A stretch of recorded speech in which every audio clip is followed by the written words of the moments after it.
Hello, and welcome back to what will be my second to last episode about this book. This is Return to Firetop Mountain, Fighting Fantasy Game Book number 50 by Ian Livingstone. Over the last few weeks, I've been playing this game. I've died horribly several times.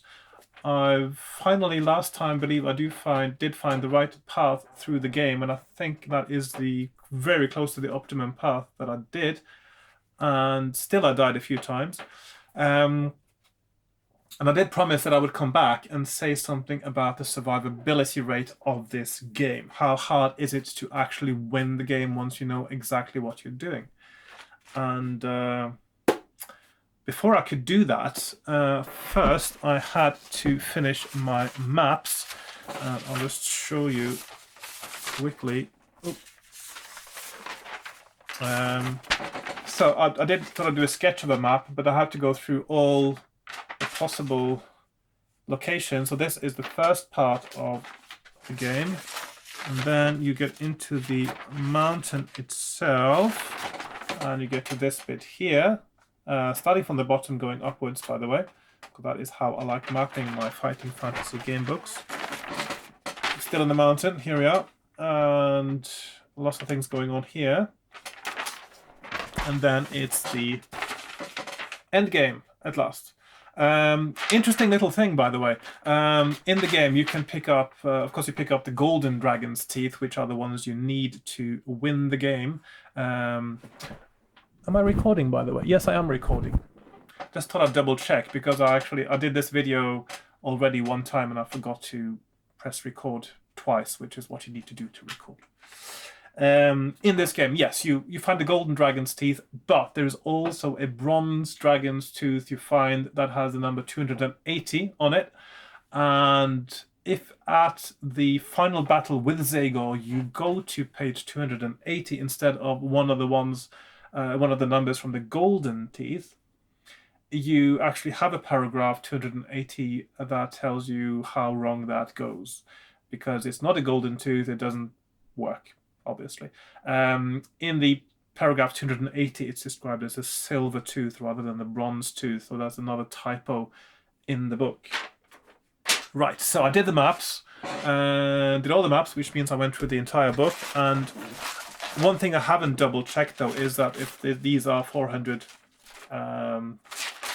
paragraphs, if they're not, there may actually be some dead paragraphs in the book, but most likely not. And then, once I've done that, I make a walkthrough sheet. That is, I find the path that is the optimum path. This has not the final version, as you can see, it's got some notes on it. So that's 2 A4 sheets of paper there. That shows the correct path through. And I've also made a note of all the items you find, all the monsters you encounter, all the ability rolls, and also ability losses and gains on this. As you can see, there are lots of places here where it's just a paragraph number, there's nothing else going on. So what I can do is I can distill this down to the significant events that need to be calculated in order to find the survivability for this game. So that is a much shorter list, that's this one here. And here I put all the combats, all the dice rolls you need to do basically to get through this game, all the random occurrences. There are not that many. So once that was done, I found myself a piece of programming language. And of course, being a child of the early 80s and the late 70s, the one that I know is BASIC. I haven't bothered, not needed to learn anything else but BASIC. And so I found BBC BASIC for Windows, which is the only BASIC I could find that runs natively in Windows. Making it very convenient. It also can deal with really, it's very good, got a very good random number generator as well, so you don't need to feed it a new seed all the time to get a good random spread. And in that program, I made a program that looks a bit like this. What it does is it randomizes all the different random events. It runs through all the combats. It checks if you're dead. It checks if the monster is dead. It does all the lock rolls. It does all the stamina gains and stamina losses. and mostly luck losses, of course, when you test luck throughout the game. And then if you die along the way, it makes a note of that. It adds your 1 to the death counter if you survive and you win, and it adds 1 to the win counter, and then it compares those two numbers at the end, and you get your for a certain number of runs. I'm running it. I used to when I did my calculations initially, I actually ran it through 400,000 times for each ability set of each.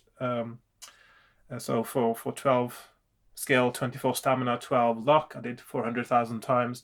For 12 skill, 22 stamina, 12 luck, I did 400,000 times. And with such a high number of simulations, you get quite a good number that is very close to the accurate and correct probability. It is possible to calculate this as a probability as well, but I don't know how to do that with the combats because it gets quite complicated, and I'm not going to find out since it was so much quicker for me to just jot this down very quickly, the basic program, and run simulations. Didn't take me long at all. And here are the numbers. So, as we can see, this is the three small numbers first, 12, 24, 12, it says at the upper left corner there. That is the skill, the stamina, and the luck. So 12 skill, 24 stamina, 12 luck. And your survivability is 25.0323%, which is not very high. And this is if you know exactly the right lowest risk route through the game, that is your chance of winning. That is very low. And I'm sure that many of the other game books, especially the earlier ones, had a much higher one. And indeed, I did tell you last time, in the earlier game books, it actually says that any ability scores should be easy to win with as long as you know the right path. In this case, that didn't say in this book. And it wouldn't have been true because 25% chance of winning the game, even if you know exactly what you're doing, is not a high score.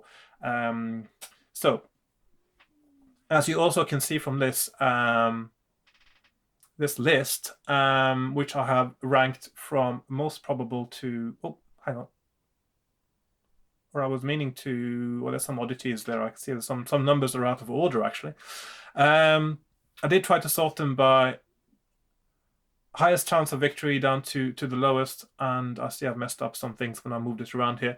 But the gist of it is that skill is by far the most crucial ability. If you have anything less than 10 skill, you have less than 1% chance of winning the game.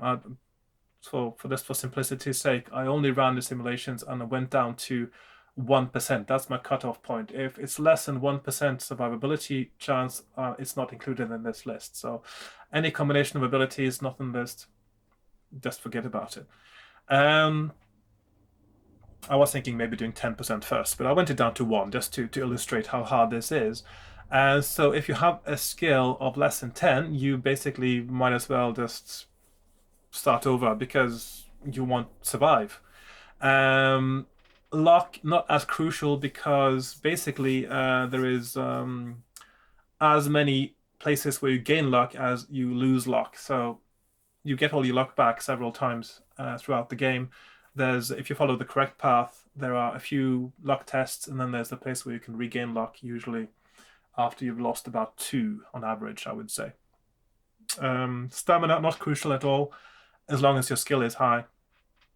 Of course, once your skill gets down to 10, your stamina does become more important, and you really can't go very low on your stamina. If your skill is 10, you really should have you need a stamina that's 22, basically, otherwise you won't survive. But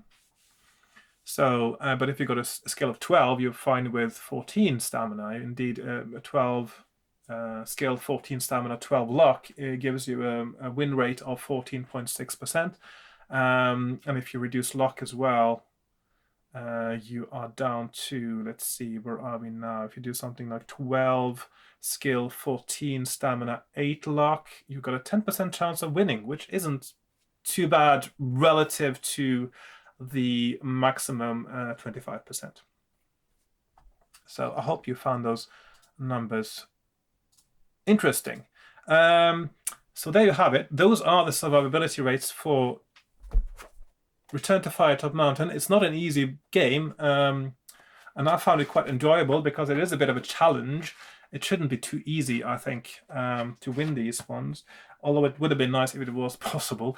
Well, it is possible, but the thing is, you probably would get a bit bored if you insisted on playing through this properly again and again until you won it. And there's actually one number I didn't calculate, and that is what are your chances of winning if you roll for random ability scores, and that would be really low,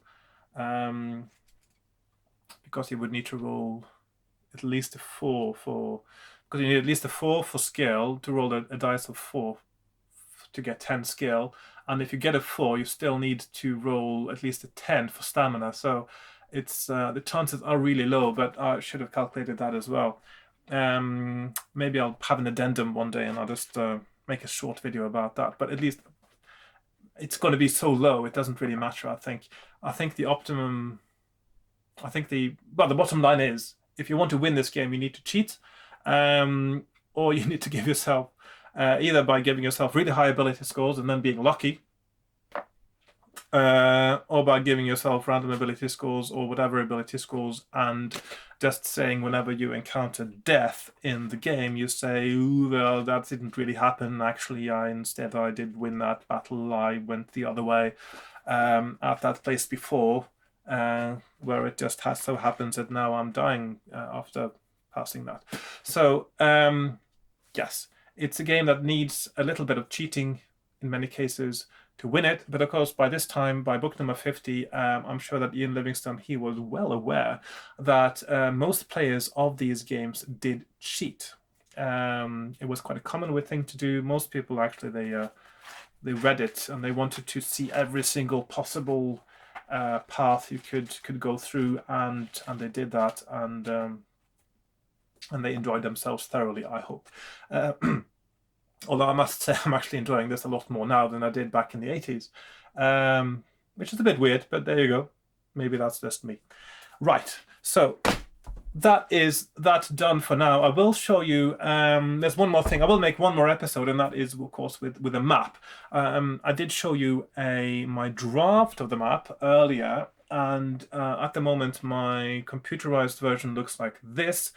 As you can see, it's got everything up until you get to Firetop Mountain itself. So it's got the direct path, it's got the little side thing with the trackers in the beginning in Anvil. It's got the path to Card, the Red River, of course, all the potential incidents happening there, and with a bit of drowning potential, and also being eaten by razorfish. It's got all that in there, and I've tried to sort of structure it so it's nice and tidy and easy to see. Just doing that for fun. Of course, I don't need the map. Maybe somebody else would like a map one day. I'm going to finish making it anyway because I just enjoy doing it. So there we go. So there we are. That is the end of this episode, and also I'll be putting this book on the shelf a little bit. I will finish the map eventually. That will take a while because I'm doing just a little bit at a time, so as not to get bored with it and end up not doing it at all. But I will start a new game book, probably today actually. It's still morning here. And my next one is going to be this, Freeway Fighter, Fighting Fantasy number 13. I will say more about that when I do my introduction to the next episode of my Fighting Fantasy series. So there you go. Thanks for watching. If you watched all the episodes in the Return to Firetop Mountain series, I must say I'm really impressed with your patience and persistence, and I hope you found it enjoyable. If you did, please leave a comment and subscribe and all that stuff. If you didn't find it enjoyable, then why did you watch it? Go watch something else. So, there you go. Thanks for watching, and I will see you again soon. Goodbye for now.